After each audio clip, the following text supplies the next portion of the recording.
to the people and leaders of Iran. We want you to have a future, and a great future, one that you deserve, one of prosperity at home and harmony with the nations of the world. The United States is ready to embrace peace with all who seek it. Here now. Marcus Conte reporting. To embrace, the President of the United States extends his hand to the Iranian people, embracing peace as he slaughters their number 2 guy. Marcus Conte reporting on the big House vote yesterday.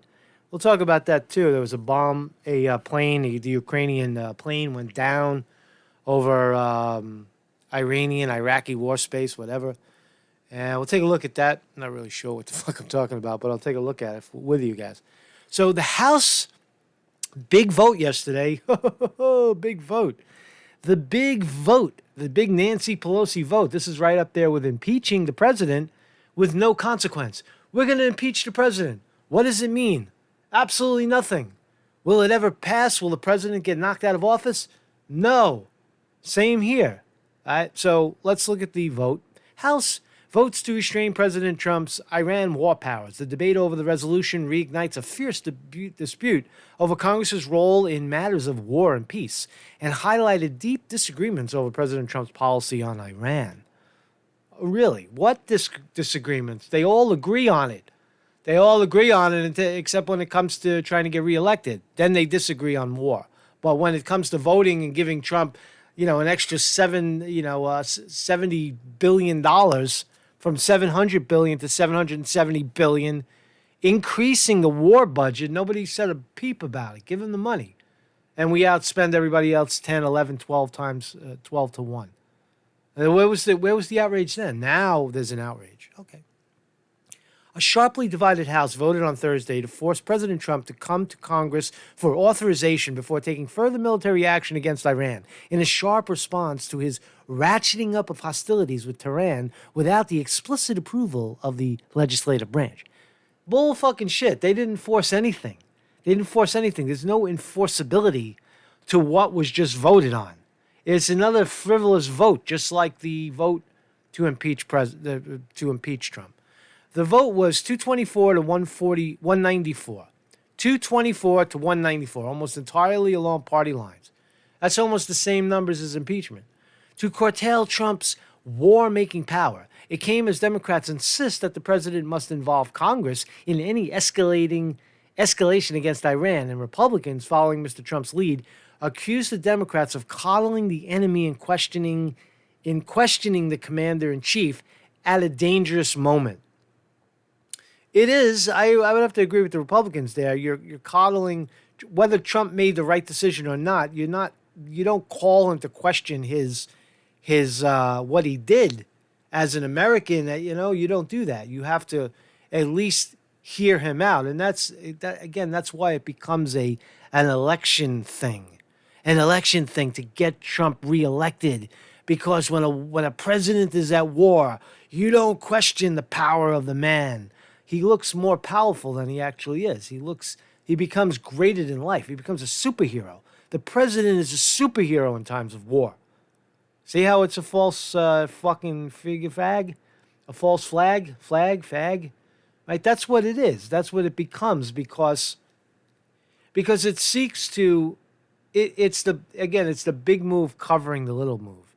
The big move, we took out the number 1 terrorist in the world. Oh, and he happens to be a beloved figure in Iran. Mostly beloved by a little more than half of the people. No country, you can't find a single country where everybody loves the leader, but he's nonetheless a leader, and he was taken out and beloved. And the Americans label him a terrorist. But I forgot what I was going to say, man. Just my train of thought just went right out the goddamn window. I'll try to pick it up. So anyway, so here's the big line. Actually, it's not the big line, but it's almost the big line. Listen to this. Listen to this jargon. If our loved ones are going to be sent to fight in any protracted war, the president owes the American people a conversation. Said Representative Alyssa Slotkin, Democrat of Michigan. Well, yeah, maybe, but you don't reveal your cards. If it's real war, real threat of war, you don't do that. You don't say, oh, by the way, we're going to blow you up. Here's the big line. Here's the big tell right here. The measure itself was largely symbolic, without the force of law, and unlikely to tie Mr. Trump's hands, even if the Senate endorsed it. Right. What are they voting for? Why is it symbolic? Oh, we're against Trump going to war with Iran, but not really, because it's not binding. There's no binding language in what was just passed. So are we passing laws? Are we passing, does the legislative branch actually have power by law? Or are they just they're just scolding their finger at Trump, who doesn't give a shit? You see his tweet. I'll put up his tweet in a second. So symbolic vote. The debate, it brought to the House floor was the latest in which lawmakers, citing their obligations as a co-equal branch of government, voiced deep skepticism about a potentially devastating military conflict. It echoed the searing disputes over United States involvement in Vietnam and in the run-up to Iraq war. Right, they're banging the anti-war drum. So all the hippies get up, carry signs, and say, "No more war, no more war." Look, we passed the bill. Look, we voted. We voted. It doesn't mean anything, but we still voted. See, we voted to stop Trump from doing what he's doing. But meanwhile, we fund him, and we're behind every one of his war moves in terms of votes that actually matter. So Democrats, impotent, soft penises, all soft penises, no erection whatsoever. So here's Trump. Hope that all House Republicans will vote against Crazy Nancy's War Powers resolution. This is before the vote. Crazy Nancy. Also remember her speed and rush in getting the impeachment hoax voted on and done. Well, she never sent the articles to the Senate. Just another Democrat fraud. Presidential harassment.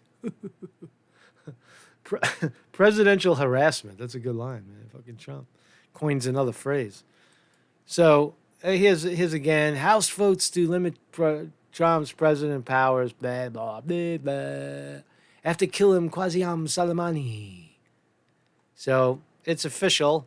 It's official. The Democrats have said, what did they say? I don't know what they said. Let's listen to Trump. So here, let's move on to the downing of the plane. Apparently a Ukrainian plane went down. Let's read what it is. I should actually know what happened, right? Iran missile system shot down Ukrainian flight, probably by mistake, sources say. The Ukrainian flight that crashed just outside of Iran capital of Tehran. So it crashed in Iran. Capital of Tehran, was struck by an anti-aircraft missile system, a Pentagon official, a senior U.S. intelligence official, and an Iraq intelligence official told Newsweek. None of the officials were authorized to speak yet. They never are.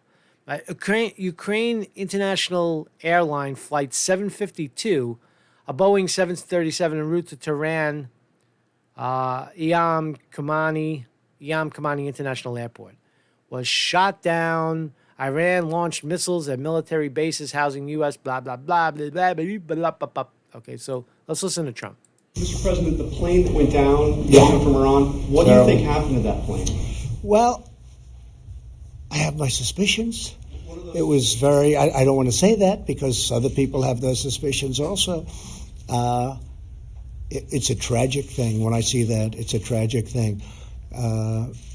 But somebody could have made a mistake on the other side. Could have made a mistake. It was flying. It was flying, and it was all just a mistake. It's all just a mistake. Not our system. No, it has nothing to do with us. It was flying in a pretty rough neighborhood, and somebody could have made a mistake. Some people say it was mechanical. I personally don't think that's even a question. Personally, so we'll see what happens. I don't know. I really don't know. I don't want to get. That's up to them. At some point, they'll release the black box. Ideally, they'd get it to Boeing, but if they gave it to France or if they gave it to some other country, that would be okay, too. I think, ideally, that will be released. I have a feeling that it's just some very terrible something very terrible happened. So there you go. So you got another 176 people dead already. Why? What happened? Itchy trigger finger. That's what's called an itchy trigger finger, where Iran has their finger on the trigger, right? And they don't know what the hell's flying around. They think their main guy, see paranoia? Their main guy got whacked. Their main guy, Qasim Soleimani, we love you, Soleimani, right? Got whacked the other day, right? And now they got the itchy trigger finger. That's what that is, right? So they shoot down a domestic flight in an international airport by mistake, a blunder, an accident. We have our suspicions, but it was an accident, was it? We'll find out. So there you go. Mark's Conte reporting on the big vote, the big 224, the big 224. What is it? Fucking big 224 to 194. Trump is now hogtied. Let's look at this. You want to see the actual downing of the flight? I forgot about this one. Check this out. This is allegedly. See the bomb? See it again? Don't blink or you'll miss it. Right there. So this is allegedly unidentified video purports to show Ukraine flight the moment the missile hit. So nobody's disputing that it was a missile. It was a fuck up. Watch. Boom. Wow. Just like that, 176 people died. Oh, crazy shit. Crazy. And there's the explosion. Ooh, that was a long delay. That was crazy, right? So now you saw the bomb. See this one. What's this all about? What's this one? So 1, 2, 3, 4, 5, 6, 7. I want to hear the distance. About 8 seconds away. So that was like, I think that's the equivalent of 8 miles. Let's watch one more time. From the flash. Where's the flash? Where's the flash? 1, 2, 3, 4, 5, 6, 7, 8, 9, 10. About 11 seconds away. That's a long distance. You know, you do that with thunder. You can time how far. So the shot is there, and about 11 seconds away, you get the sound. So it could be, it's miles away. It seems a little closer. What do I know? What do I know? I'm talking bullshit right now, right? Talking bullshit. Just wasted 2 minutes of your time. Mark Conte reporting. So that's the big vote, 224 to 194, I guess. And the House tried to hogtie Trump, didn't work. Tried to impeach him, didn't work. They're going to try to smear him and cheat him in the election. That might work. I hope it works. You know, I don't hope for cheating, but I do hope that Trump gets destabilized so that we can insert a real president. The one, Bernie Sanders. Bernie Sanders. Bernie. Here comes Bernie. Here comes Bernie.